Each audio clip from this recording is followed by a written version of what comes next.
he'd like us to think of synthetic aperture radar as synthetic array radar. This chapter actually starts explaining the value of phase. He goes on to explain how you can simulate a long aperture through a longer dwell time. Makes me think of staring spot, and gives an example of a satellite company that has a dwell time of 10 seconds.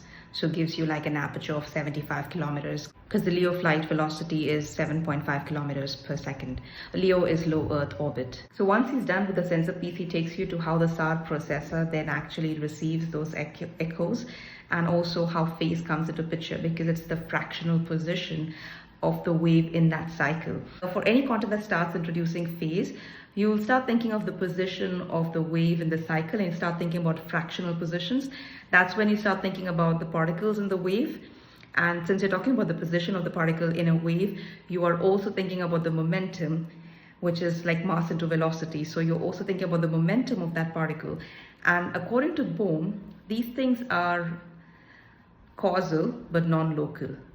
And this is important, at least for me, is because in my fictional story, the whole story that revolves around the chief healer and the chief receiver being David Bohm, and that fictional story is non-commercial, but it's got some random facts, with David Bohm being the founder of my thought house.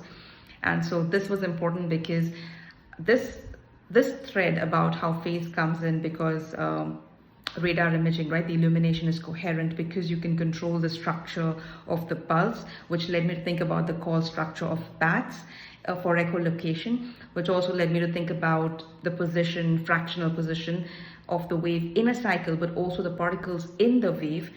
And then you think about the particles and momentum, so then you start thinking about the well-defined deterministic trajectory, and then things being causal and non-local, which kind of gives you a lot of tributaries. And then you come up with this whole thing, right? It's guided by the pilot wave, defined by the wave function, and then the standard question about what happens during the collapse of the wave function, which is one of the videos in my on my channel where I'm speaking in Finnish, and that actually refers to the collapse of the wave function, which kind of then takes you to quantum sensors. There's a lot to cover in this chapter, and I don't know whether my 10 highlights will actually end up being like 30 highlights, or maybe I might have like, oh, for the next 2 pages, these are my 10 highlights. So those are the 3 main highlights I had about this particular thing. This is chapter 3, synthesizing a long antenna.